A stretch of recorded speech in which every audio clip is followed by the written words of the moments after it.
materi yang telah disiapkan. Oke, sebentar.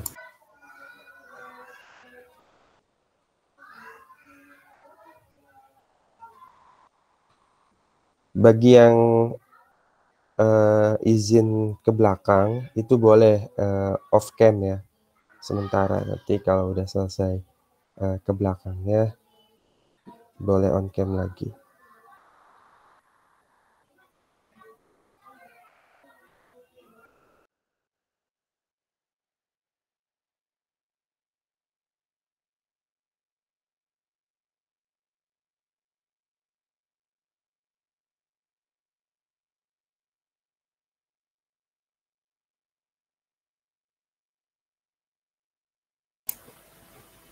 Udah kelihatan belum ya? Terlihat, sudah terlihat. Oke.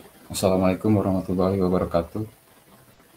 Kami dari kelompok 4 ingin mempresentasikan tentang sejarah peradaban Islam pada masa awal.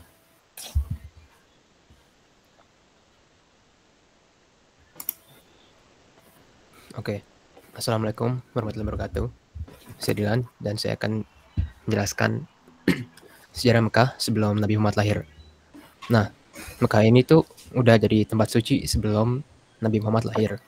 Karena nama Mekah sendiri diambil dari kata Makoraba oleh Ptolemeus yang berasal dari bahasa Saba Makoraba yang berarti tempat suci. Nah, karena Mekah tempat suci, pasti banyak peziarah yang datang dan membuat Mekah itu jadi kayak pusat perdagangan di Jazirah Arab. Oleh karena itu, Mekah lebih maju daripada kota-kota lain. Next, Dit. Udah. Udah. Ya, udah.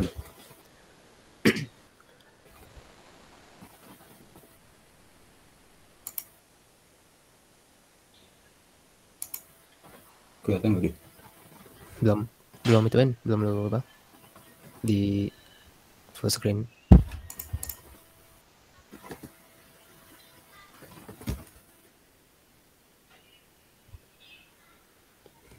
Lagi. Lu next slide. Oke, udah. Nah, untuk masa-masa awal Muhammad sebagai nabi. Nah, slide sebelumnya belum ya, Dit? Slide sebelumnya. Oke, connect kayaknya, sorry. Nah, oke. Nah, di saat Nabi Muhammad belum menjadi nabi, dia kan udah jadi pedagang ya. Karena di Mekah sendiri emang mata pencahariannya tuh kebanyakan pedagang. Bahkan semenjak 13 tahun Nabi Muhammad udah menjadi pedagang. Terus dia pernah diajak pamannya Abu Thalib untuk berdagang sampai sejauh Lebanon. Aktivitas ini berakhir beberapa tahun sebelum Nabi Muhammad diangkat menjadi nabi. Nah, di masa-masa awal Muhammad sebagai nabi, dia kan awalnya lagi bersemedi di Gua Hiro. Terus dia diturunkan wahyu pertama oleh Allah, yaitu surat Al-Alaq ayat 1-5. Pada awalnya pengalaman spiritual ini cuma Muhammad kasih kepada keluarganya sama teman-teman dekatnya. Kayak Khadijah binti Khuwailid, istrinya Nabi Muhammad.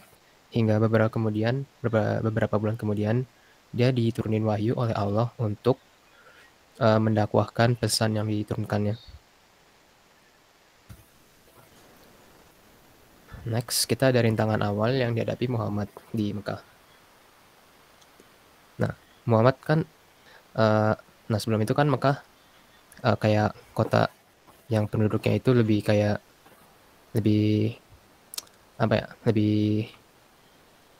kafir gitu lah, lebih kayak menyembah berhala.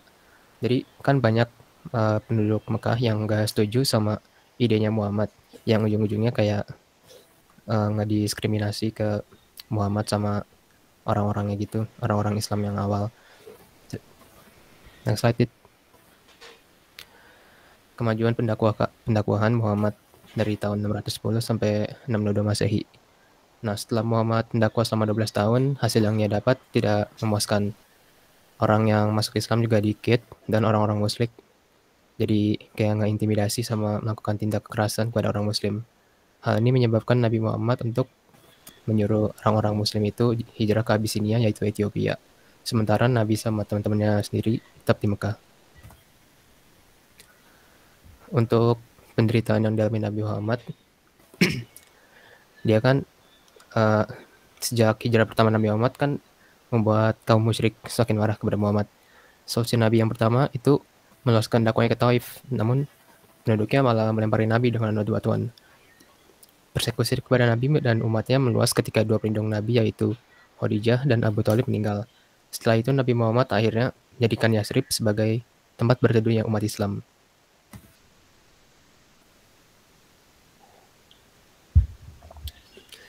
Sesampai Nabi Muhammad di Yasrib, dia itu disambut dengan hangat sama penduduknya. Bahkan sampai Nabi Muhammad pun jadikan kepala negaranya Yasrib. Saat di Madinah, Nabi Muhammad membuat suatu keputusan politik, yaitu sebuah traktat yang dikenal dengan Piagam Madinah. Untuk Piagam Madinah sendiri, itu merupakan salah satu solusi pertama untuk menyatukan penduduk Madinah yang pecah. Piagam ini memuat 47 pasal. Dalam salah satu paragraf pertama piagam itu, tercantum komitmen Nabi menjadi pelindung penduduk Madinah baik muslim atau non-muslim. Namun, piagam ini tidak bertahan lama, karena Madinah yang tadinya dihuni oleh berbagai macam agama, menjadi kota yang mayoritasnya Islam, karena pelanggaran yang dilakukan oleh berbagai macam suku menyebabkan banyak orang yang keluar.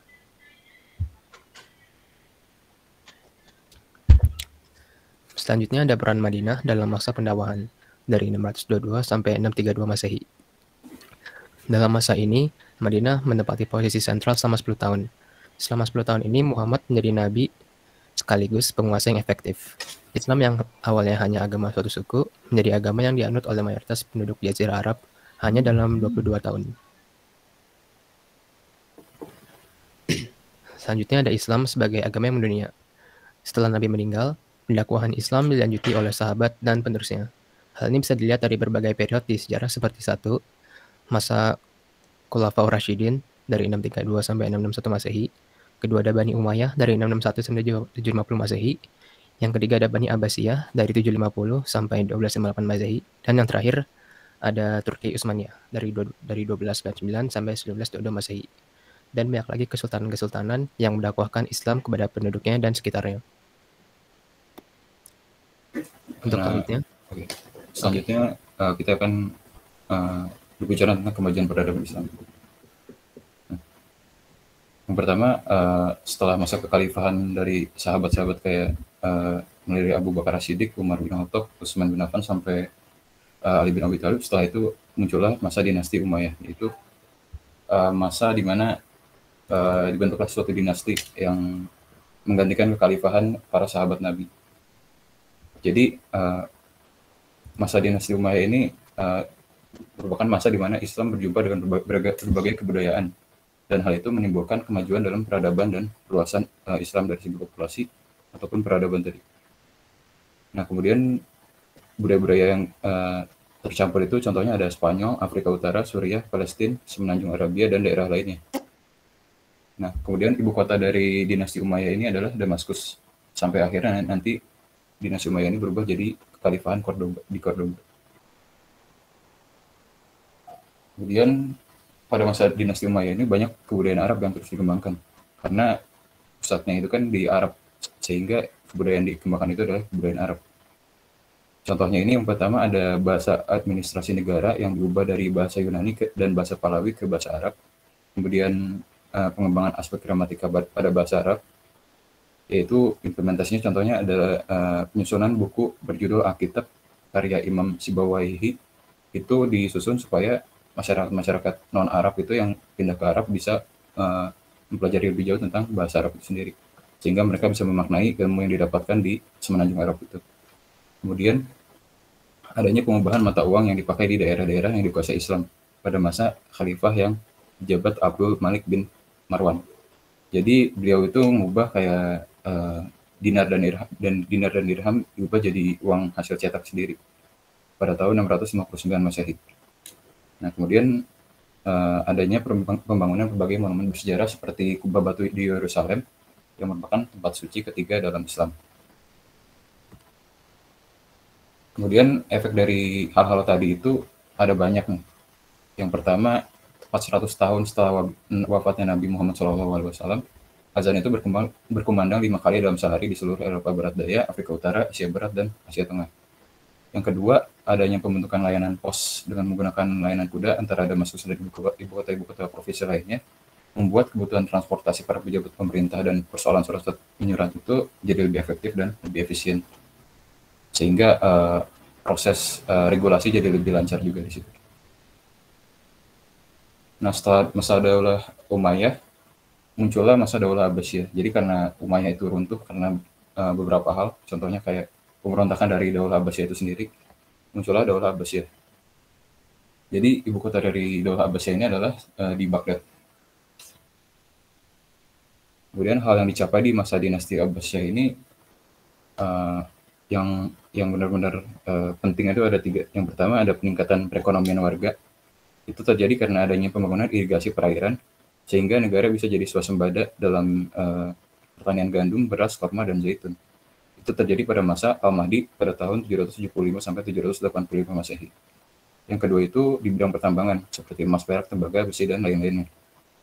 Pada saat itu Basrah itu menjadi pelabuhan penting, sehingga banyak kapal yang bersinggah dan berlalu lalang, dan hal itu meningkatkan perekonomian negara.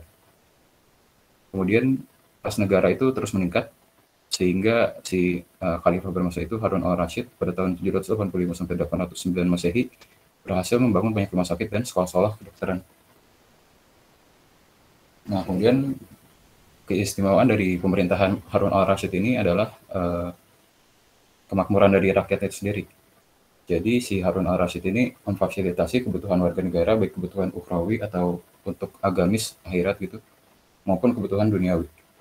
Jadi bahkan salah satu penyair besar Abu Nuwas menggambarkan kisah-kisah tentang kehidupan istana dan kemajuan peradaban Islam saat itu pada masa pemerintahan Harun al-Rashid dengan nama Kisah 1001 Malam. Nah, setelah Khalifah Harun al-Rashid, selain itu ada juga era keemasan lainnya, yaitu era Khalifah Al-Maknun. Jadi di masa kepemimpinan Al-Maknun ini, dinasti Abbasiyah berjaya terutama pada fokus di bidang ilmu pengetahuan. Di masa ini penerjemahan buku-buku berbahasa Yunani ke dalam bahasa Arab mulai digalangkan. Nah, itu penerjemahannya itu dilakukan nggak cuma hanya oleh orang Muslim, tapi orang-orang Kristen, Yahudi juga ikut mengambil alih di situ. Jadi bisa dibilang kebebasan beragama pada saat itu lumayan besar. Dan para intelektual pada saat itu diberi upah yang sangat besar sehingga ya makin produktif juga gitu. Kemudian kegiatan penerjemahan itu kira-kira berlangsung dalam kurun waktu 100 tahun. Pada masa si Khalifah Al-Maknun ini juga dibangun Baitul Hikmah yang berfungsi sebagai pusat penerjemahan dan pengembangan ilmu pengetahuan.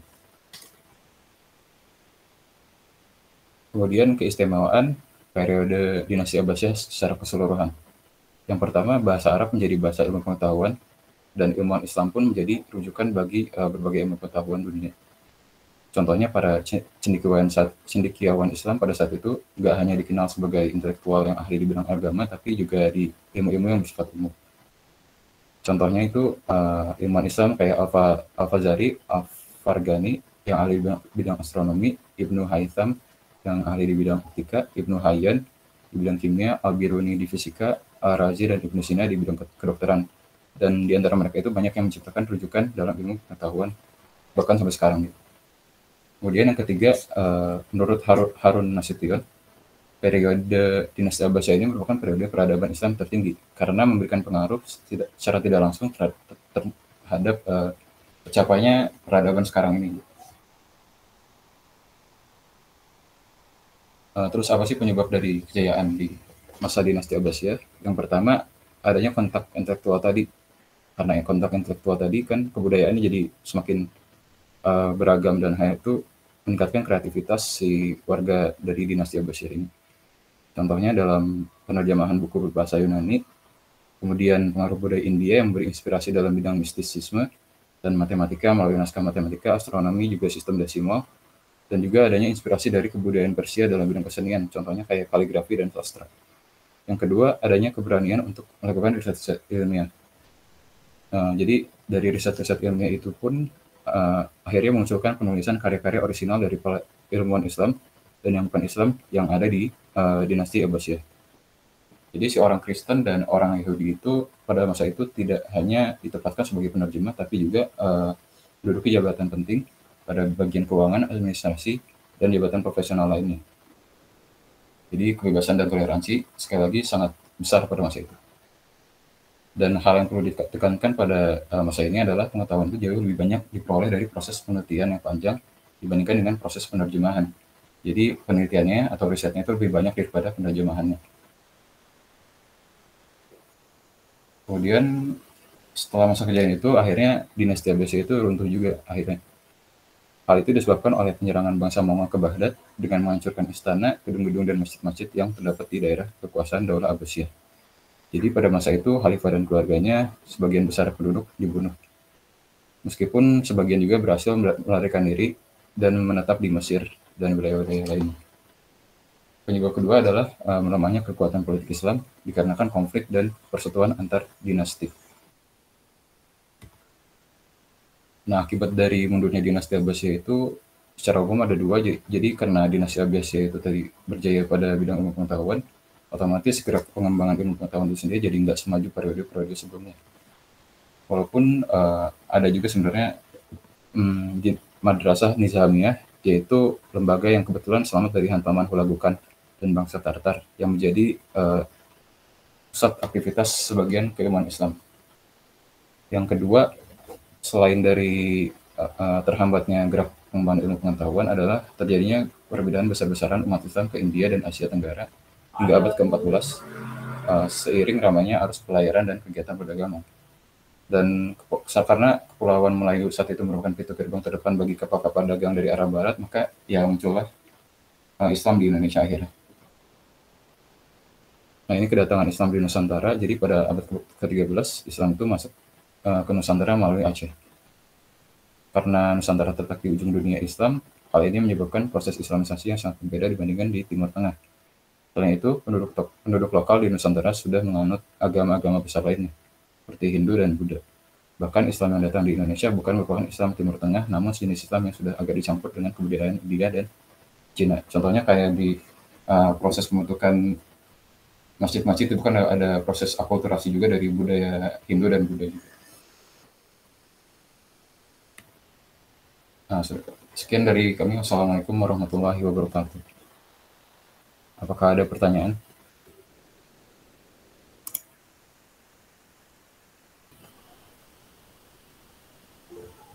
Silakan teman-teman ditanggapi. Ini kajian tentang kebudayaan Islam ya. Sebenarnya sangat menarik ya. Ini kalau dikaji lebih dalam, terutama nanti kalian akan menemukan masa kejayaan Islam yang mana ilmu pengetahuan agama dan ilmu pengetahuan umum sains itu berkembang. Jadi diperdalamlah saya kira.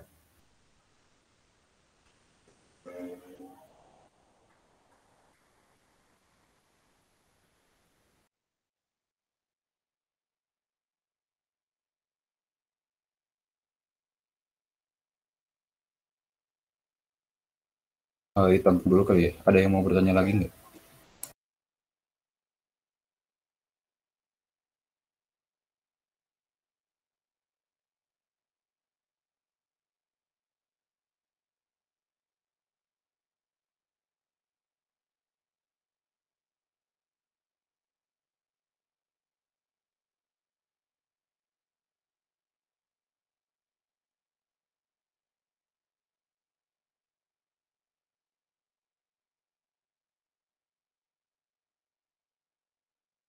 Mungkin mau jawab pertanyaan Raditya Ditama dulu. Jadi karena kenapa sih Nabi Muhammad SAW itu bisa disambut dengan mudah di Madinah, bahkan langsung jadi kayak kepala negara gitu kan? Itu menurut pengetahuan saya itu terjadi karena pada masa itu sebelum Nabi ke Madinah, Nabi itu udah menyebarkan Islam. Jadi mata Islam di mata Madinah itu sudah bagus gitu. Karena Nabi udah melakukan proses dakwah secara sembunyi-sembunyi juga. Jadi Islam sudah tersebar luas di lingkungan Madinah. Sehingga ya otomatis mereka juga pandangan mereka terhadap Islam udah lumayan bagus, bahkan bahkan pengen gitu masuk Islam, bahkan udah ada yang masuk Islam duluan gitu. Apakah sudah terjawab? Sudah sangat jelas, terima kasih.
Pak, ada lagi yang mau bertanya?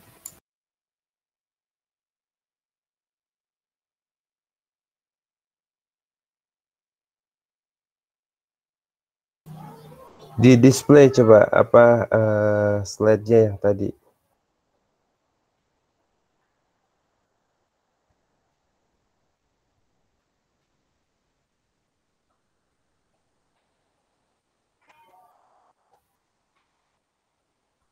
Display pelan-pelan.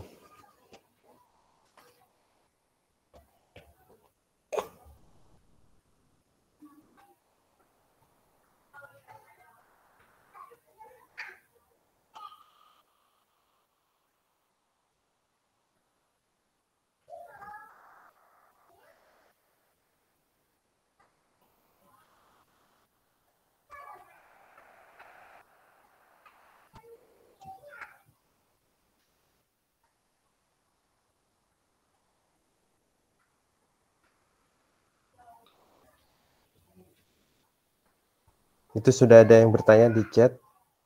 Cuma saya pingin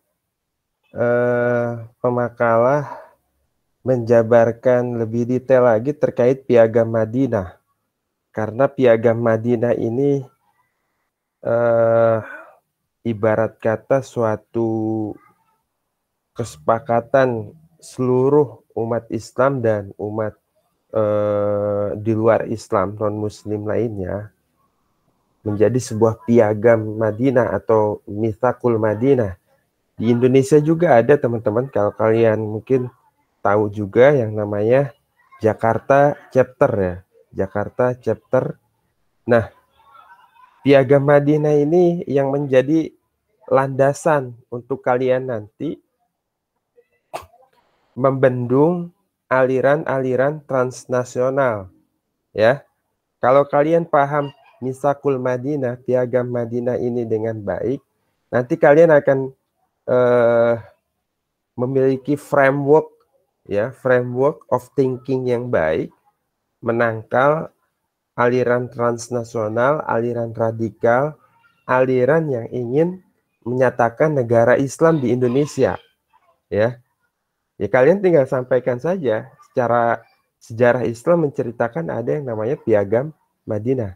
Oke, di samping pemateri menjawab pertanyaan yang lain, itu saya minta. Terima kasih.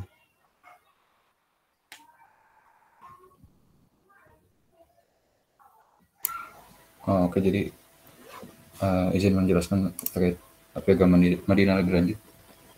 Jadi Piagam Madinah itu bisa dikenal juga sebagai sebutan Konstitusi Madinah. Itu sebuah dokumen yang disusun oleh Nabi Muhammad SAW yang merupakan suatu perjanjian formal antara dirinya dengan semua suku-suku dan kaum-kaum penting di Yasrib pada tahun 622 Masehi. Jadi pada saat itu Nabi itu ingin menyatukan antara umat Islam dengan umat-umat lainnya seperti Yahudi, Kristiani, dan lain sebagainya. Dan pada saat itu pun Nabi itu tidak ingin mendirikan negara Islam sendiri gitu. Dan hal itu pun ya terjadi juga di Pancasila sekarang. Kemudian Piagam Madinah itu pada akhirnya kenapa jadinya Madinah itu jadi pusat untuk Islam sendiri, karena di akhir-akhir waktu ada pelanggaran yang dilakukan oleh kaum-kaum Yahudi, sehingga pada akhirnya mereka pun diusir ke daerah-daerah pesisir selain di Madinah gitu. Itu saya sih tambahan dari saya. Mungkin ada tambahan dari Dylan. Kalau dari gue sih nggak ada. Itu kayaknya udah bener kok. Yang dari gue baca juga gitu. Mungkin bisa ditampilkan ya, 47 pasal itu dicarikan menjadi landasan normatif.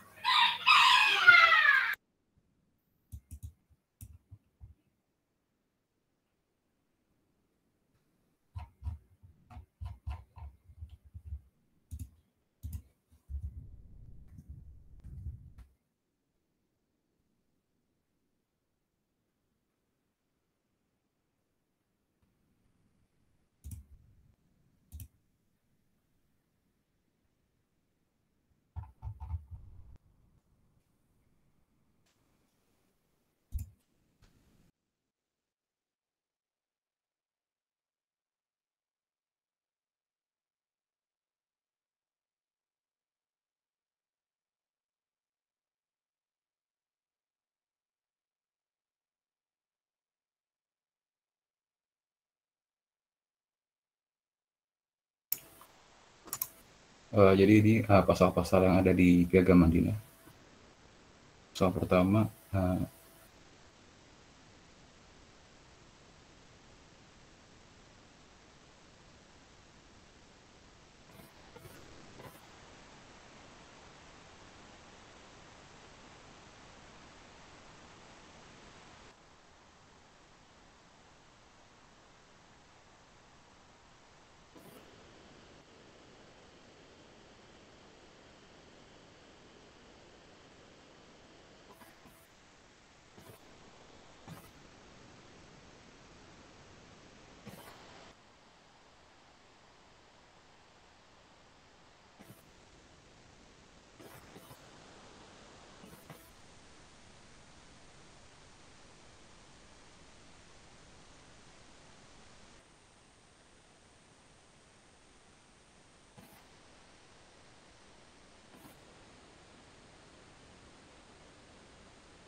jadi itu sih 47 pasal yang ada di Piagam Madinah.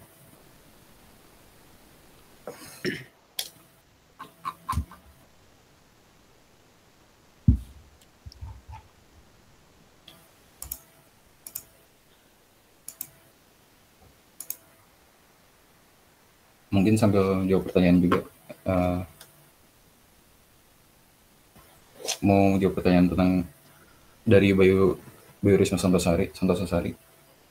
Jadi keruntuhan Abbasiyah itu bisa dibilang sebagai penyebab hilangnya kejayaan Islam, khususnya di bidang ilmu pengetahuan. Kenapa? Karena si Daulah Abbasiyah ini menjadi pusat pengembangan ilmu pengetahuan pada masa itu. Sehingga kayak pusat-pusat penerjemahan buku-buku itu kayak dihancurin, ya dibakar dan sebagainya gitu. Sehingga menyebabkan sumber-sumber atau ajaran atau ilmu pengetahuan yang didapat juga hilang gitu.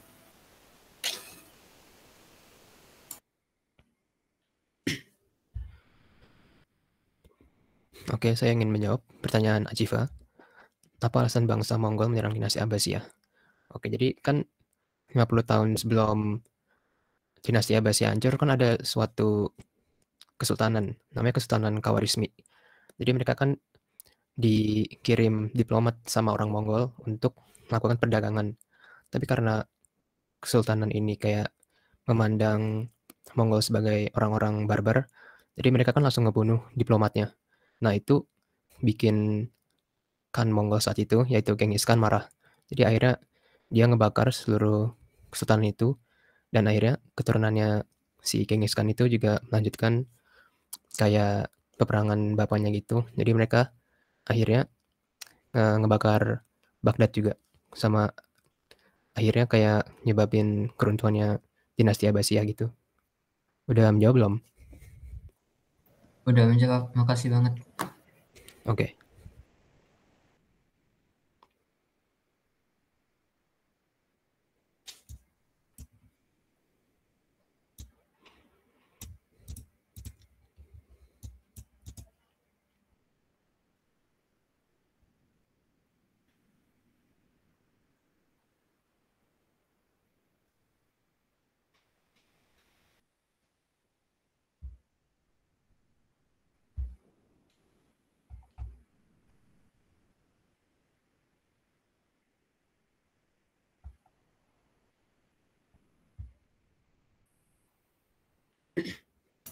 Izin menjawab pertanyaan dari aku Gavin Taufan juga.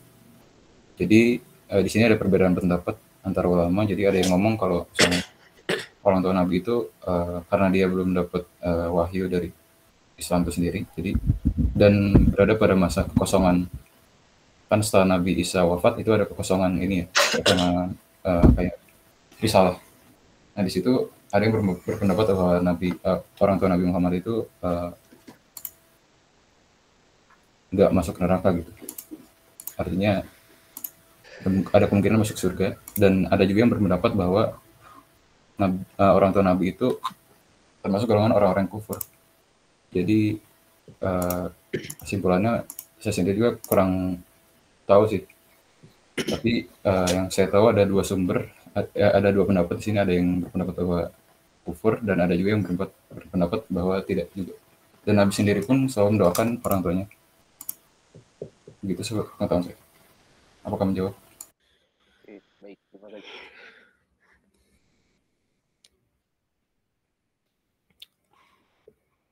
Oke, saya ingin menjawab pertanyaan Ruzain. Mengapa dinasti Abbasiyah bisa kalah sama Mongol? Oke, jadi sebelum itu saya mau ngasih tahu nih, ada dua perbedaan yang paling jelas antara dinasti Abbasiyah sama dinasti Umayyah. Nah, karena dinasti Umayyah kan masih kayak masa awal Islam, pasti mereka kan lebih kayak fokus ke militer gitu ya. Nah, kalau dinasti Abbasiyah kan karena udah kayak udah cukup luas gitu wilayahnya Islam, jadi mereka itu udah nggak fokus ke militer lagi.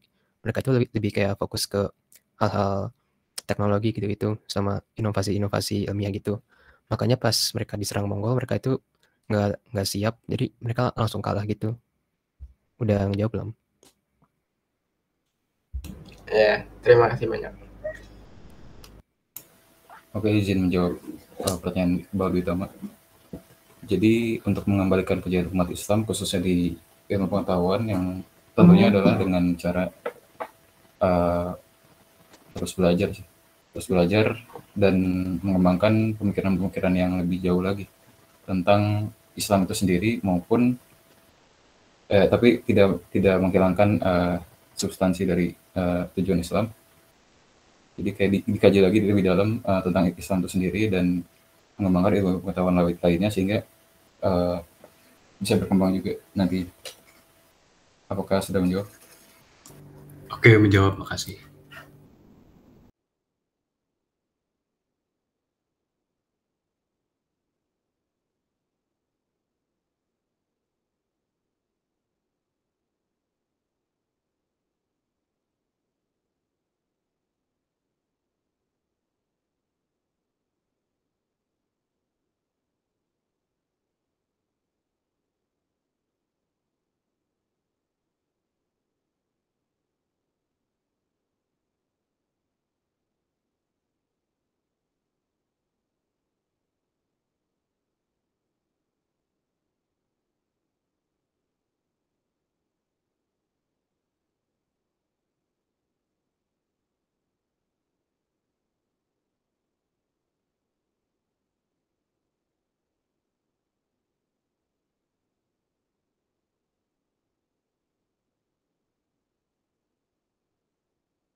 Mas Ardito, berapa pertanyaan yang belum terjawab?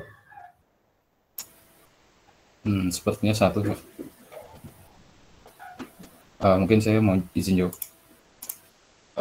Yaitu pertanyaan dari Ahmad Hanif. Kenapa Islam tidak diturunkan di daerah lain tapi di Jazirah Arab? Jadi menurut sumber yang saya baca itu, kenapa munculnya di Arab? Karena pada masa itu bangsa Arab itu adalah bangsa yang ummi, artinya sebagian penduduknya itu nggak bisa baca dan nulis. Beda sama Persia, Romawi, atau India yang merupakan ahli kitab. Nah, bersamaan dengan itu Nabi Muhammad itu diturunkan diutus untuk bangsa Arab itu sebagai orang yang ummi juga, tapi Nabi Muhammad itu punya kecerdasan, kebijaksanaan, dan mampu menjadi imam. Nah, dengan diutusnya Nabi Muhammad di tengah bangsa ummi tadi, maka ajaran Islam itu menjadi agama atau ajaran yang murni gitu.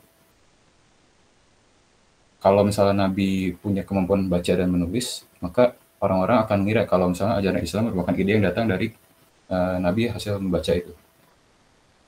Kemudian alasan kedua itu adalah Jazirah Arab itu merupakan tempat berkumpulnya manusia. Jadi karena adanya Ka'bah di Mekah, jadi kan banyak manusia itu ngumpul di sana gitu. Saat itu banyak orang datang ke Arab untuk berbagai keperluan, kayak untuk perdagangan dan lain sebagainya. Nah, terus karena hal itulah tempat ini juga jadi tempat yang strategis untuk berdakwah dan ideal juga sebagai pusat penyebaran agama Islam. Dan kemudian ketiga itu bahasa Arab itu merupakan bahasa yang kaya. Jadi dengan diturunkan Islam di Jazirah Arab, maka penyebaran Islam di awal akan menggunakan bahasa Arab juga kan. Dengan begitu wahyu yang diturunkan ya jadi gampang terserap juga oleh masyarakatnya juga. Terus yang keempat, Jazirah Arab itu nggak punya yang namanya agama persatuan. Beda sama tempat lain, waktu itu Jazirah Arab itu nggak punya yang namanya suatu agama tertentu gitu. Jadi bisa dibilang beragam. Sehingga dengan masuknya Islam, jadi masyarakat juga bisa memilih gitu. Bisa menentukan pilihannya sendiri. Itu sih sepengetahuan. Apakah menjawab?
Apa ada lagi yang mau bertanya nggak?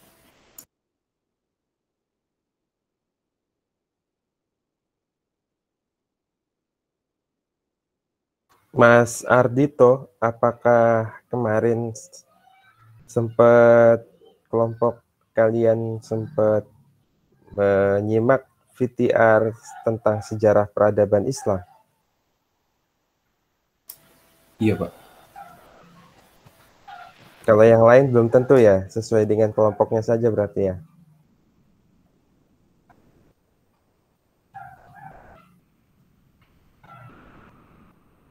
Saya kira boleh diputarkan lagi VTR dari Pak Dr. Muksid Ghazali agar lebih ada tambahan wawasan. Nanti kalau ada yang kurang dipahami bisa kita bahas setelahnya. Silahkan Mas Ardito. Baik, Pak, sebentar.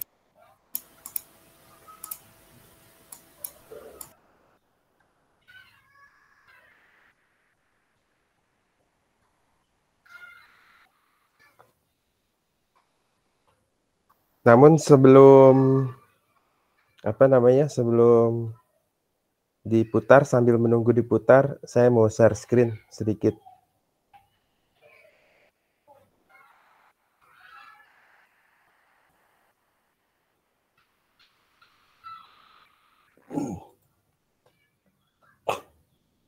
Ya, teman-teman semua terlihat ya ini ya. Terlihat, Pak. Baik, saya sudah pernah ngirim di minggu lalu. Jadi ini adalah Moraref, jurnalnya Kementerian Agama, yang berisi ribuan jurnal terkait Islamic Studies, terkait seluruh rumpun ilmu keislaman, baik yang Islam secara kajian holistik maupun Islam yang integrated ya. Islam integrated itu berarti Islam integrated dengan sains dan lain sebagainya. Oleh karenanya, saya sangat menganjurkan sekali untuk kalian mengakses jurnal ini ya. Semuanya ya, siap ya. Contoh, minggu depan siapa pemakalah? Saya, Pak. Nama? Acif Putra Gemilang. Acif, Pak. Acif, judulnya apa, Cif? Kalau nggak salah tentang ini, Pak, sejarah peradaban Islam awal masa Utsmani.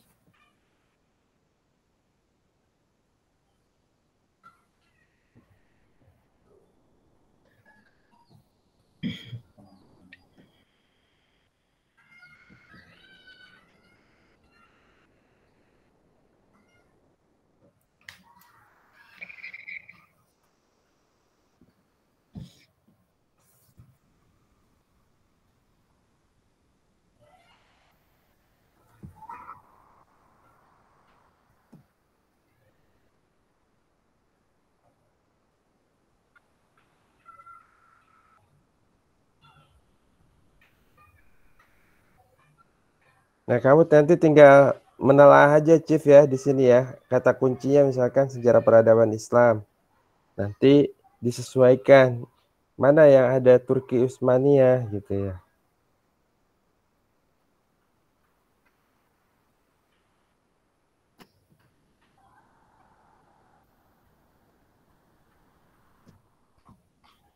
Cari. Misalkan tadi ya, saya mencari tentang Piagam Madinah. Ya, Piagam Madinah. Konflik mapping Piagam Madinah, analisis latar belakang sosiokultural Piagam Madinah. Toleransi perspektif Piagam Madinah. Piagam Madinah ada solusi konflik. Piagam Madinah sebagai pilar dasar kerukunan masyarakat Madinah. Piagam Madinah perspektif teori sosial. Pesan Piagam Madinah dalam pluralisme di Indonesia. Piagam Madinah sebagai struktur masyarakat pluralistik. Muatan nilai dan prinsip Piagam Madinah dan Pancasila. Jadi betul tadi pemateri menyebutkan Piagam Madinah itu merupakan prinsip ya konstitusi pada masa Nabi. Sama seperti di negara Indonesia. Konstitusinya ya berasaskan ideologi Pancasila. Jadi tidak usah dipertentangkan, nanti kalian menemukan orang-orang yang mempertentangkan. Kalau kalian sudah membaca ini nih semuanya ya, teman-teman. Ya.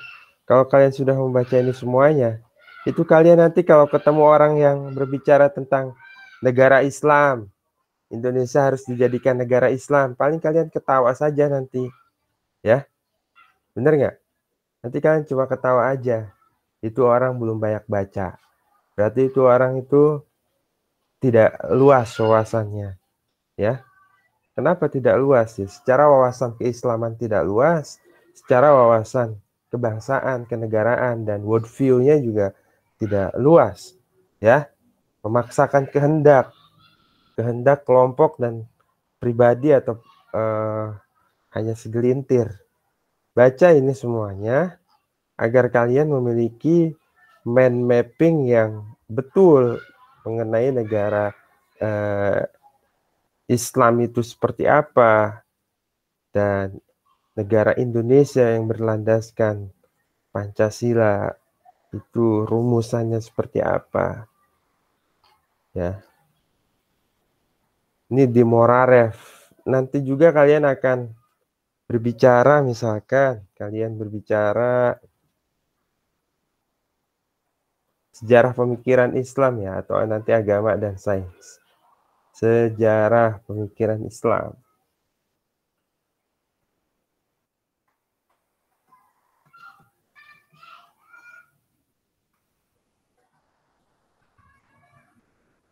Ada ya di sini ya, sejarah pemikiran Islam, politik Islam, dan seterusnya. Banyak. Nanti kalian misalkan negara berbicara agama dan sains.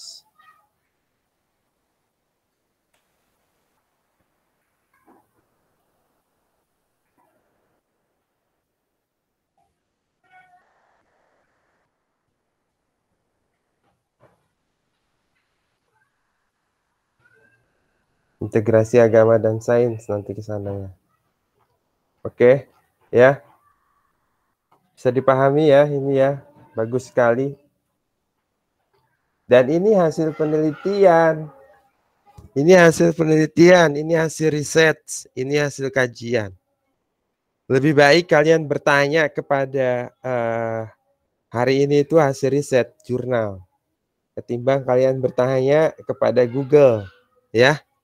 Teman-teman sekalian, sekarang kalian terkait masalah problematika keislaman, kalian bertanya kepada sumber yang valid, sumber yang kredibel, ketimbang kalian bertanya ke Google dan lain-lainnya yang tidak valid sumbernya.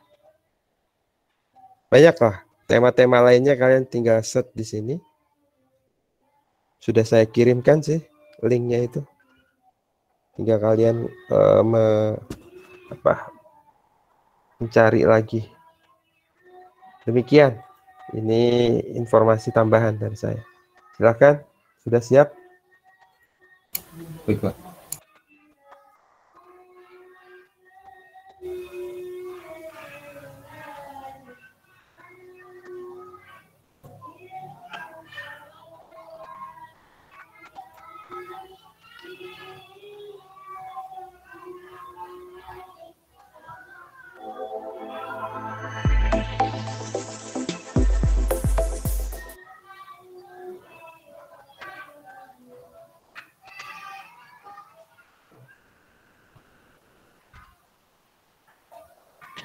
Assalamualaikum warahmatullahi wabarakatuh. Bismillah, alhamdulillah, wassalatu wassalamu ala rasulillah Muhammad ibn Abdillah wa ala alihi wa sahbihi wa mawala, amma ba'du.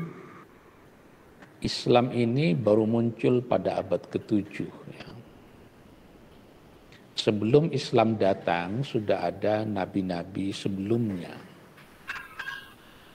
Ada Nabi Adam, ada Nabi Nuh, kemudian Nabi Ibrahim, Nabi Musa, Nabi Isa, maka lahirlah Nabi Muhammad sallallahu alaihi wasallam. Kalau kita baca buku-buku sejarah, sebenarnya sebelum Islam datang, itu lokasi Mekah pernah ditempati oleh Nabi Ismail, pernah ditempati oleh Nabi Ibrahim. Yang menetap tentu saja adalah Nabi Ismail. Inilah saya kira dua tokoh yang meletakkan peradaban di daerah Mekah itu. Ketika Nabi Ibrahim bergerak dari Palestina menuju ke Mekah untuk menempatkan anak dan ibunya berada di Mekah. Begitu mau pulang, Nabi Ibrahim agak ngenes. Di dalam Quran diceritakan, kata Nabi Ibrahim, Rabbi inni askantu min dzurriyyati biwadin ghairi dzi zar'in inda baitikal muharram. Ya Allah, aku menempatkan anak keturunanku biwadin, di sebuah lembah, ghairi dzi zar'in, tidak ada tumbuh-tumbuhan di situ. Rabbana liyuqimus shalah, untuk menegakkan salat. Jadi Mekah yang pada mulanya itu, Masjidil Haram pada saat itu pada mulanya sepi, tidak ada yang datang. Dengan adanya Nabi Ibrahim sebentar di situ, kemudian Nabi Ismail, maka peradaban mulai tumbuh di situ. Akhirnya ada yang disebut dengan air Zam-Zam, kemudian Nabi Ibrahim membangun Ka'bah. Wa idh yarfa'u Ibrahimul qawa'ida minal baiti wa Ismail. Nabi Ibrahim dan Nabi Ismail kemudian membangun Ka'bah. Padahal Ka'bah ini disebut di dalam Quran sebagai rumah ibadah pertama yang dibangun oleh para nabi dan rasul. Inna awwala baitin wudhi'a lin-nasi lalladzi bi Bakkata mubarakah. Rumah suci yang pertama dibangun oleh Allah adalah rumah suci yang ada di Bakkah itu. Quran menyebutnya pada mulanya Bakkah, tapi nanti kemudian disebut sebagai Makkah. Bahkan sebagian di dalam Quran disebutnya Mekah ini sebagai Ummul Qura, jadi induk dari desa-desa. Itu sebabnya sebagian tafsir menyatakan Nabi Muhammad disebut Al-Ummi bukan karena Nabi tidak bisa membaca dan tidak bisa menulis, tapi Nabi disebut sebagai Al-Ummi karena Nabi berasal dari Ummul Qura. Ummul Qura itu apa? Ya, ibu dari desa-desa, yaitu Mekah itu. Di Arab Saudi sekarang ada universitas yang disebut dengan Universitas Ummul Qura. Itu nama lain dari Mekah. Rasulullah lahir di Mekah. Ketika lahir, Rasulullah Sallallahu Alaihi Wasallam ini sudah tidak memiliki ayah, karena ayahnya sudah meninggal dunia ketika Nabi baru berumur 2 bulan di dalam kandungan ibunya. Lamma tamma min hamlihi syahrani ala masyhuril aqwalil marwiyah tuwfiya bil madinatil munawwarati abuhu Abdullah. Ketika Nabi berumur 2 bulan di dalam kandungan ibunya, maka bapaknya yang bernama Abdullah itu meninggal dunia. Nanti menarik, setelah bapaknya meninggal dunia, ibunya ketika Nabi Muhammad umur 6 tahun, ibunya yang meninggal. Ketika berumur 8 tahun, kakeknya yang meninggal. Ini semuanya adalah desain Allah untuk menegaskan bahwa tidak ada orang yang sangat berpengaruh terhadap kepribadian Nabi, bahkan orang tuanya pun tidak memiliki pengaruh signifikan terhadap kepribadian Nabi. Makanya Nabi yang bersabda, "Adabani Rabbi fa ahsana ta'dibi." Allah yang langsung mendidik saya. Fa ahsana ta'dibi, maka baguslah akhlak saya. Etika Nabi itu dipuji oleh Allah di dalam Quran, innaka la'ala khuluqin azim. Sesungguhnya engkau Muhammad adalah orang yang memiliki budi pekerti yang agung. Ini pujian Allah terhadap ketinggian akhlak baginda Nabi. Tapi sekalipun Nabi dari kecil sudah dikenal sebagai orang yang akhlaknya terpuji, dikenal sebagai Al-Amin, orang yang terpercaya, Nabi diangkat oleh Allah menjadi Nabi dalam usia yang cukup matang, yaitu umur 40 tahun. Usia yang cukup matang. Bukan umur 20 tahun, apalagi umur 10 tahun. Jadi kenabian pun di dalam mengangkat seorang nabi yang terakhir, Nabi ini Allah mempertimbangkan usia juga. Nabi berumur 40 tahun diangkat menjadi nabi. Wahyu yang pertama, kata Ibnu Katsir, berupa ar-ru'ya as-salihah, mimpi-mimpi yang benar. Ibnu Katsir mengutip sebuah pandangan di dalam kitab Al-Bidayah wan Nihayah, baru umur 43 tahun Rasulullah itu menerima wahyu berupa Al-Qur'anul Karim. Ini pendapat yang tidak cukup populer, tapi ada di lingkungan para pemikir Islam.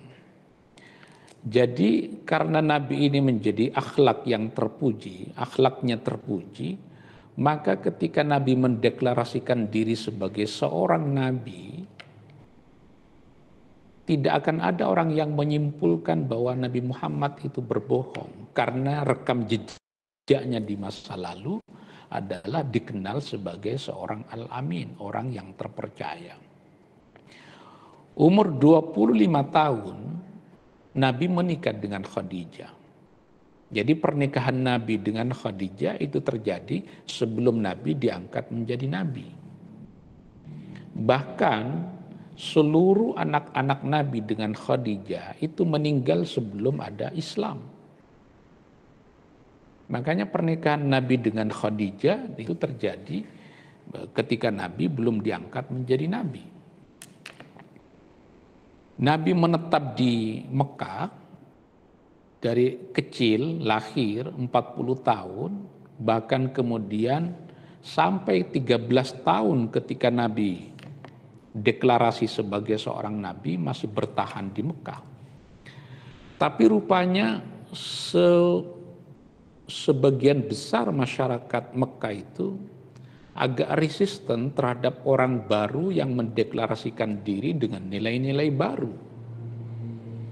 Ketika kecenderungan masyarakat ini adalah menyembah patung dan berhala, ketika dibelokkan agar tidak menyembah benda-benda yang tidak bermanfaat ini, tapi menyembah kepada Allah, resistensi terjadi luar biasa. Akhirnya Nabi memerintahkan kepada sebagian umat Islam untuk meminta suaka politik ke sebuah negeri yang disebut dengan Abyssinia, saat ini Ethiopia, yang saat itu rajanya adalah Raja Kristen. Salah satu pimpinan delegasi hijrah yang pertama umat Islam ini adalah Ja'far bin Abi Thalib. Kita tahu Ja'far bin Abi Thalib ini adalah sepupu dari Nabi, kakak dari Ali bin Abi Thalib, menjadi pimpinan hijrah yang pertama ke Abyssinia. Tapi hijrah umat Islam ke Abyssinia tidak diikuti oleh baginda Nabi. Hanya sebagian sahabat saja. Abu Bakar As-Siddiq tidak ikut berangkat ke Abyssinia. Umar bin Khattab juga tidak ikut. Sementara embargo ekonomi terhadap keluarga Nabi itu terjadi. Terhadap keluarga umat Islam terjadi. Intimidasi, kekerasan yang pertama dialami oleh umat Islam di dalam periode Mekah itu 13 tahun kenabian dialami oleh orang-orang seperti Ammar bin Yasir bersama dengan ayah dan ibunya mengalami kekerasan. Rupanya setelah dievaluasi mungkin oleh Nabi, ini tampaknya nggak bisa bertahan lama kita berada di Mekah. Maka ada perintah dari Allah untuk hijrah. Hijrahnya tidak lagi ke Ethiopia, tapi hijrahnya menuju Madinah. Masih on ya? Masih. Sebelum Nabi hijrah ke Madinah, pernah Nabi melakukan uji coba untuk menjadikan Taif sebagai area dakwah. Tapi di Taif Nabi juga mendapatkan resistensi dari masyarakat Taif. Itu terjadi beberapa bulan sebelum Nabi diangkat oleh Allah melakukan Isra dan Mi'raj. Nah, setelah gagal di Taif, intimidasi terhadap umat Islam terus dilakukan, maka kemudian Nabi bergerak menuju Madinah, menuju ke utara. Di Madinah inilah Nabi membangun peradaban. Kalau di Mekah Nabi hanya sebagai seorang kepala agama, maka ketika nyampe di Madinah, Nabi bukan hanya seorang kepala agama, Nabi juga kepala negara, menjadi pemimpin politik. Ketika Nabi menjadi pemimpin politik, itu di dalam buku-buku sejarah kita tahu, sempat dilakukan sensus penduduk yang pertama. Jumlah masyarakat Madinah ketika itu 10.000. Dari 10.000 itu 4.500 orang musyrik Madinah, 4.000 orang Yahudi, dan 1.500 umat Islam. Tapi sekalipun umat Islam minoritas di dalam periode Madinah yang awal ini, Nabi membuat sebuah traktat politik untuk menyatukan seluruh penduduk Madinah yang kita kenal sebagai Piagam Madinah atau Mitsaqul Madinah. Itu kalau kita baca isi dari Piagam Madinah luar biasa. Nabi ingin menyatukan seluruh penduduk Madinah yang plural itu.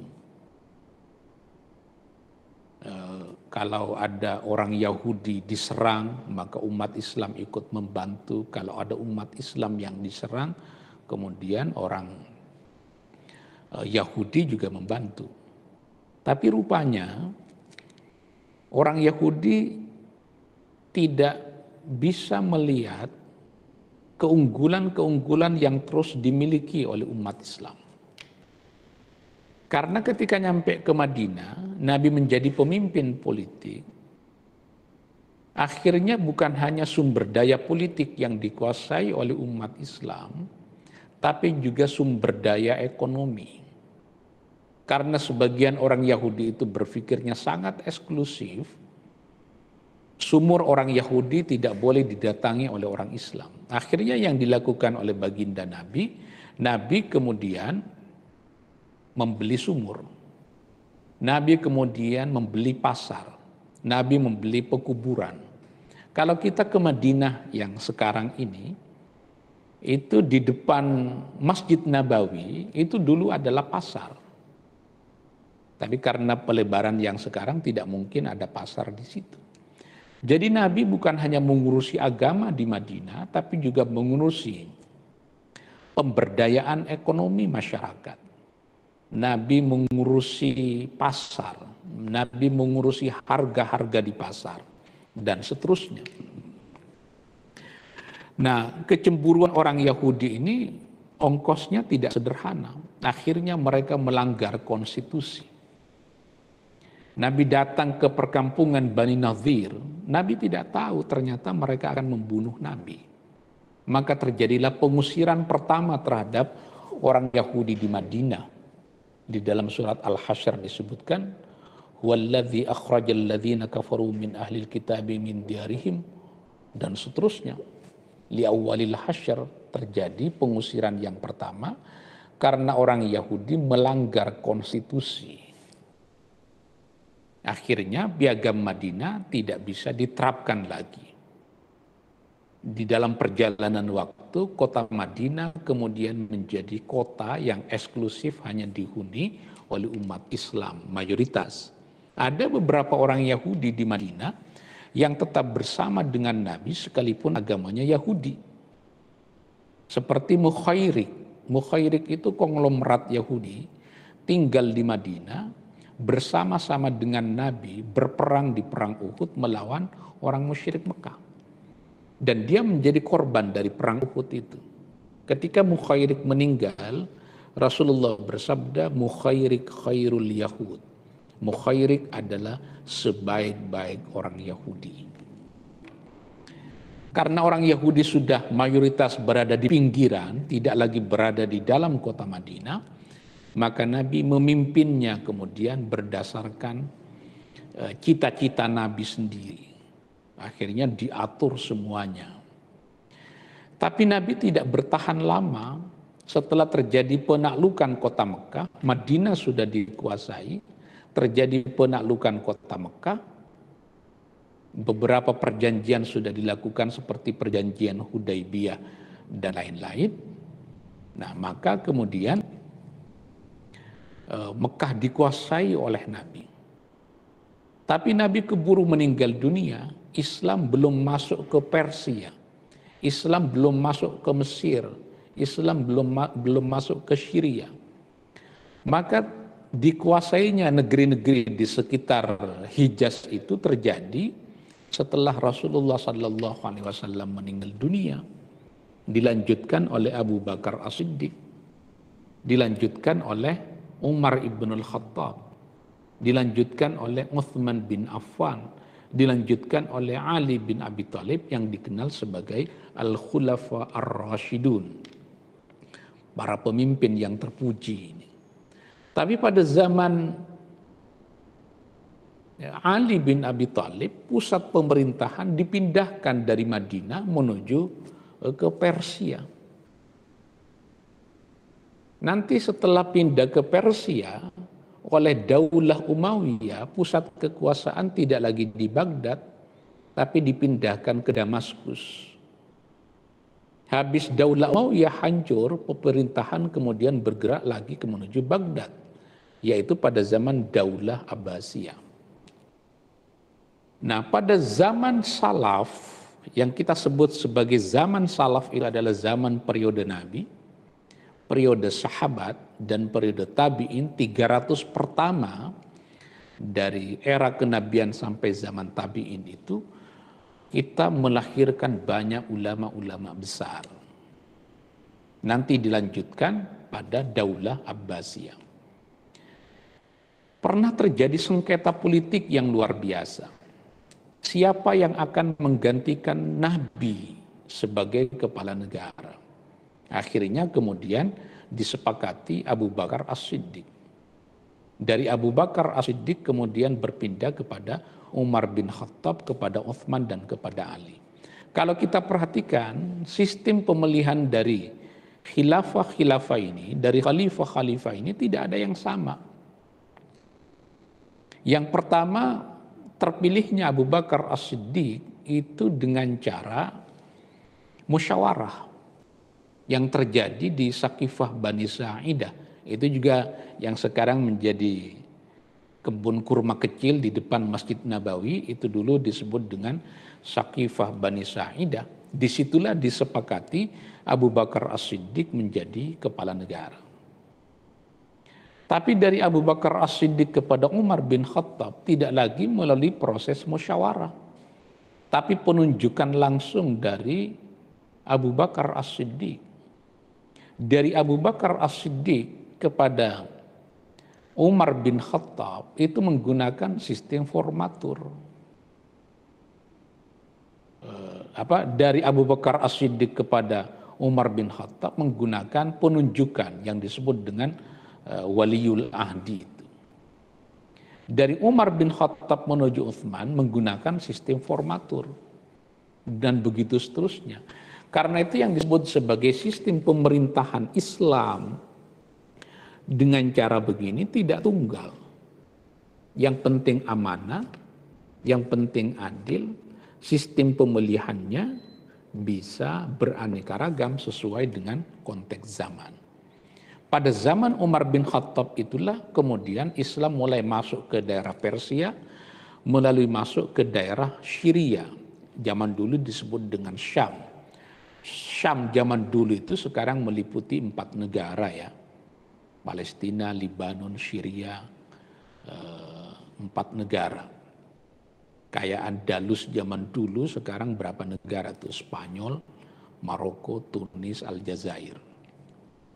Nah, Ali bin Abi Thalib kita kenal sebagai sahabat dengan kepemimpinannya sebagai seorang ulama.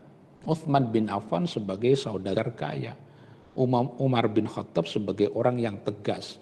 Abu Bakar As-Siddiq sebagai orang yang sabar. Ini puncak kegemilangan perkembangan Islam. Dilanjutkan oleh Daulah Umayyah. Sempat terjadi persengketaan politik. Terjadi sejumlah konflik di tubuh umat Islam, lalu diatasi oleh Umar ibnu Abdul Aziz. Maka Umar ibnu Abdul Aziz dikenal sebagai khalifah yang melarang menjadikan khutbah Jumat atau mimbar khutbah sebagai tempat caci maki sesama umat Islam. Itu jasa besar dari Umar ibnu Abdul Aziz. Makanya di akhir khutbah Jumat yang sering dibaca oleh para khatib itu, selalu di ujungnya, innallaha ya'muru bil adli wal ihsan wa ita'i dzil qurba wa yanha 'anil fahsya'i wal munkari wal baghi. Jadi tidak boleh ada baghi di tubuh umat Islam. Orang yang biasanya mencaci Ali bin Abi Thalib harus berhenti. Yang mencaci Muawiyah juga selanjutnya harus berhenti. Mimbar khutbah Jumat bukan area untuk menyampaikan agitasi politik. Itu dilakukan oleh Umar ibn Abdul Aziz, nanti sampai kepada zaman Daulah Abbasiyah. Kalau kita perhatikan, jika pada sebelumnya bukan monarki, bukan kerajaan, dan biasanya kepala negara itu juga seorang ulama, Abu Bakar ulama, Umar, Uthman, dan Ali semuanya adalah dikenal sebagai ulama, di samping seorang kepala negara. Pada zaman Daulah Abbasiyah mulai terjadi pemisahan, karena Muawiyah bin Abi Sufyan tidak dikenal sebagai seorang ulama. Tidak dikenal sebagai seorang ulama. Muawiyah bin Abi Sufyan murni sebagai seorang politisi. Baru nanti pada zaman Umar ibnu Abdul Aziz, ini adalah cucu dari Umar ibnu Al-Khattab, mulai kembali ulama sebagai kepala negara. Tapi tidak bertahan lama, Daulah Umayyah keburu jatuh, akhirnya dilanjutkan pada zaman periode Daulah Abbasiyah yang kekuasaannya membentang cukup lama dalam kurun waktu hampir 500 tahun, jadi lama sekali. Pada zaman Daulah Abbasiyah inilah kita mendengar cerita-cerita kehebatan Islam, karena temuan ilmu pengetahuan itu banyak terjadi pada zaman Daulah Abbasiyah. Maka ada tokoh-tokoh yang dikenal sebagai saintis misalnya, seperti Al-Khawarizmi, para filosof mulai muncul, seperti Ibnu Sina, Al-Kindi, Al-Farabi. Umat Islam menjadi tidak eksklusif lagi. Umat Islam membangun jembatan komunikasi ilmu pengetahuan ke Yunani misalnya. Tumbuh berbagai macam jenis ilmu pengetahuan. Bukan hanya karena kontak dengan Yunani, tapi karena banyak ulama-ulama yang menerjunkan diri kepada pengembangan ilmu pengetahuan. Ada perguruan tinggi yang bagus saat itu yang disebut sebagai Al-Madrasah An-Nizamiyah. Madrasah Nizamiyah ini perguruan tinggi besar yang melahirkan ulama-ulama besar. Alumni-alumninya keren-keren. Al-Imam Abu Hamid Muhammad bin Muhammad Al-Ghazali itu juga alumni Madrasah Nizamiyah ini, bahkan pernah menjadi seorang rektor di situ. Imamul Haramain juga alumni sini. Kemudian Izzuddin Ibn Abdissalam juga alumni Madrasah Nizamiyah ini. Ini dianggap sebagai puncak kegemilangan dari peradaban Islam, yaitu pada zaman Daulah Abbasiyah. Tapi setelah seiring waktu terjadi konflik di tubuh kerajaan, maka muncul kemudian dinasti-dinasti kecil yang berkuasa lepas dari cengkraman kekuasaan dari Daulah Abbasiyah. Maka muncul seperti dinasti Fatimiyah di Mesir yang nanti melahirkan perguruan tinggi Al-Azhar. Dinasti Fatimiyah kita tahu arah ideologinya adalah Syiah. Tapi nanti dinasti Fatimiyah di Mesir ini dikalahkan oleh dinasti Ayyubiyah yang dipimpin oleh Salahuddin Al-Ayyubi. Maka sejak itu Al-Azhar orientasinya berubah dari Syiah menjadi Sunni. Yang terjadi belakangan akhirnya Al-Azhar menghimpun banyak mazhab, termasuk mazhab Ja'fari dari fikih Syiah dan begitu seterusnya. Ada dinasti Saljuk ada dinasti Buwaihi, ada dinasti Morabitun di daerah Afrika Utara. Mulai terpecah-pecah karena kekuasaan tidak lagi sangat powerful, mulai melemah di mana-mana, maka terjadi serangan kepada Daulah Abbasiyah yang menyebabkan Daulah Abbasiyah hancur sekitar tahun 1200-an. Sudah hancur, kemudian terus melemah sehingga terjadi disintegrasi politik. Nah, makanya Ibnu Taimiyah itu lahir ketika terjadi disintegrasi politik. Para ulama sudah sibuk dengan disintegrasi politik, akhirnya karya-karya besar tidak bisa dilahirkan kembali. Sejak Mongol, bangsa Tatar menyerang Daulah Abbasiyah. Jadi pada zaman Daulah Abbasiyah ini kita menikmati puncak peradaban ilmu pengetahuan. Di daerah Syam kita menyaksikan lahirnya banyak ulama-ulama besar. Bahkan di daerah Spanyol kita juga menyaksikan lahirnya banyak ulama-ulama besar. Seperti Al-Qurtubi melahirkan tafsir Al-Jami' li Ahkamil Quran. Ada juga filosof yang dikenal sebagai Ibn Rushd. Ibn Rushd itu memiliki karya-karya yang pengaruhnya saya kira sampai sekarang. Belum lagi yang ada di sekitar dalam Persia sendiri. Misalnya kalau kita perhatikan yang menjadi puncak peradaban ilmu pengetahuan saat itu, ada 3 lokasi, yaitu Baghdad, Basrah, dan Kufah. Itu ulama-ulama besar lahirnya dari situ. Makanya Imam Ghazali itu kan lahir kalau sekarang di daerah Mashhad. Mashhad itu sekarang menjadi bagian dari Iran, disebut dulu sebagai Tus. Itu bergerak menuju Baghdad jauh sekali. Yang menjadi bagian dari Irak. Jadi dari Iran menuju Irak yang sekarang. Jadi ada Baghdad, Sufi namanya Junaid al-Baghdadi, ya dari Baghdad.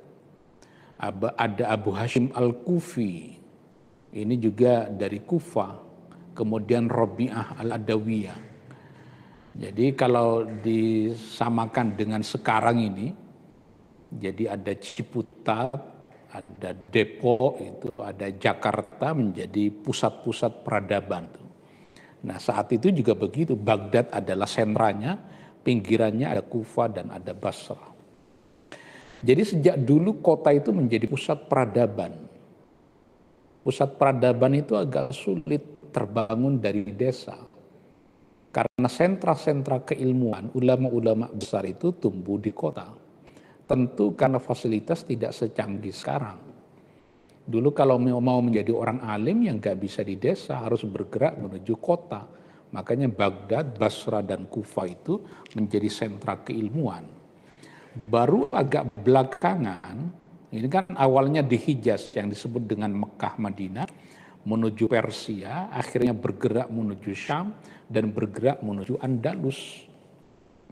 Itu tidak bisa kita abaikan 4 lokasi yang menjadi tempat persemaian Islam. Hijaz sendiri, Mekah, Madinah, kemudian Persia yang di dalamnya ada Baghdad, ada Basra, dan ada Kufah. Imam Abu Hanifah itu ya di Baghdad. Nanti muridnya yang disebut dengan Muhammad Hasan Asy-Syaibani yang menjadi guru dari Imam Syafi'i itu juga di Baghdad. Imam Syafi'i sendiri adalah orang yang lahir di jalur Gaza, padahal orang tuanya orang Mekah, kemudian pindah ke Mekah, nanti belajar kepada Imam Malik di Madinah, sempat belajar ke Yaman, nggak bisa tidak. Beliau juga harus bergerak menuju Baghdad. Karena belajar fikih Hanafinya di Baghdad kepada Muhammad bin Hasan Asy-Syaibani, karena Imam Syafi'i lahir 150 Hijriah, pada tahun itu juga Imam Abu Hanifah meninggal dunia. Makanya tidak bisa berguru langsung kepada Imam Abu Hanifah. Sehingga untuk belajar fikih Hanafi, Imam Abu Hanifah berguru kepada muridnya Hasan Asy-Syaibani. Tapi habis dari Baghdad, Imam Syafi'i perlu bergerak menuju Mesir. Jadi sejak dulu ulama-ulama kita itu tidak pernah stay pada satu lokasi, selalu bergerak, mobile, mencari ilmu. Imam Bukhari juga begitu, Imam Muslim juga begitu, Izzuddin Ibnu Abdissalam juga begitu. Makanya ulama-ulama yang belakangan juga begitu. Belajar di mana, lahir di mana, bekerja di mana. Itu seperti sudah merupakan sunnatullah. Tapi tampaknya kejayaan Daulah Abbasiyah tidak bisa dilanjutkan. Terjadi sengketa konflik internal di tubuh kerajaan yang menyebabkan kerajaan ini melemah sehingga bisa dengan mudah diserang oleh pihak luar, sehingga pada akhir tahun 1200-an kerajaan ini jatuh. Nah, setelah kerajaan ini jatuh, maka yang berkuasa kemudian adalah dinasti-dinasti kecil di daerah-daerah masing-masing. Tidak lagi tersentral pada Daulah Abbasiyah. Habis itu masuk disintegrasi politik, tercerai-berai untuk selanjutnya nanti bergerak menuju kerajaan Turki Utsmani. Nah, habis ini kita bisa mendiskusikan materi ini, sejarah peradaban Islam yang pertama ini, mulai dari zaman Nabi sampai jatuhnya Daulah Abbasiyah. Terima kasih. Wassalamualaikum warahmatullahi wabarakatuh.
Mohon standby.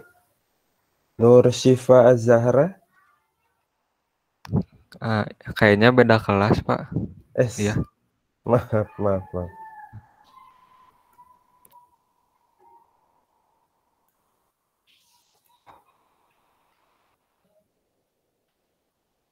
Ya.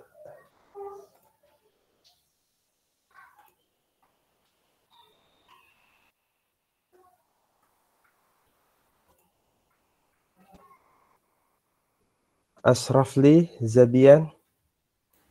Iya, Pak, saya hadir. Ferry Husnil Arif. Hadir, Pak. Teguh Gevin. Hadir, Pak. Ardito. Hadir, Pak. Raspati Mahatma. Hadir, Pak. M. Ruzain. Hadir, Pak.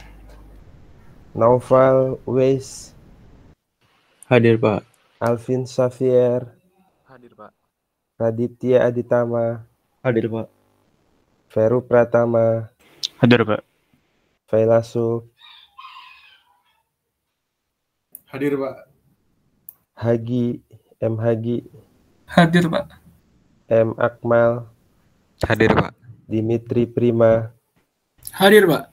Maulana Bayu. Hadir, Pak. Diah Afia. Hadir, Pak. Dilan Adi Prawira. Hadir, Pak. Acif.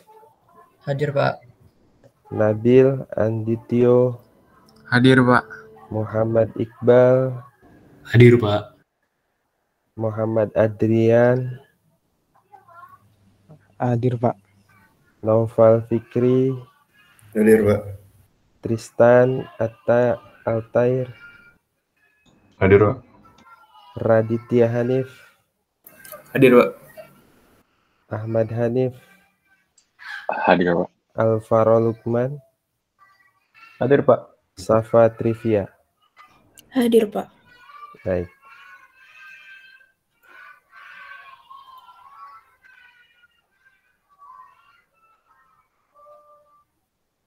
Terima kasih atas partisipasinya.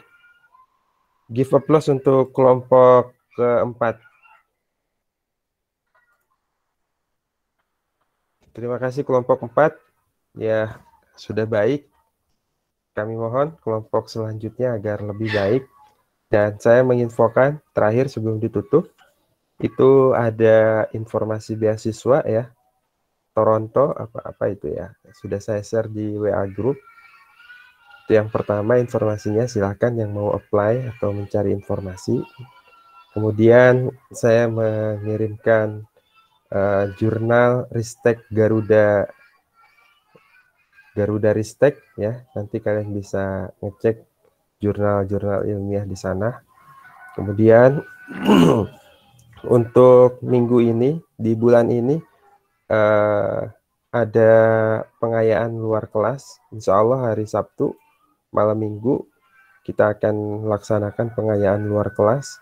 Tugasnya kalian ikut hadir di dalam Zoom ya, di dalam Zoom kajian tematik Al-Qur'an, webinar, nanti akan mendapatkan sertifikat digital juga, itu bagus buat kalian ya.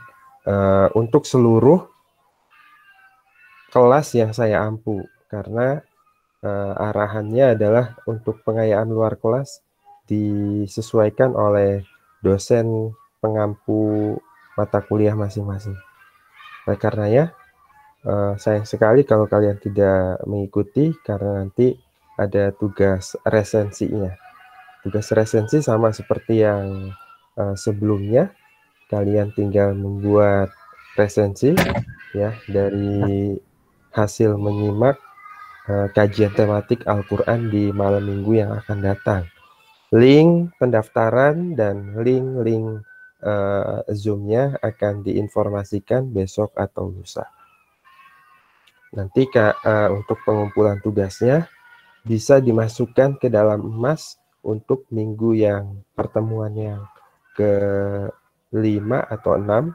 Dan saya juga akan membackup link membuka room atau linknya di Google Classroom. Terima kasih atas partisipasinya.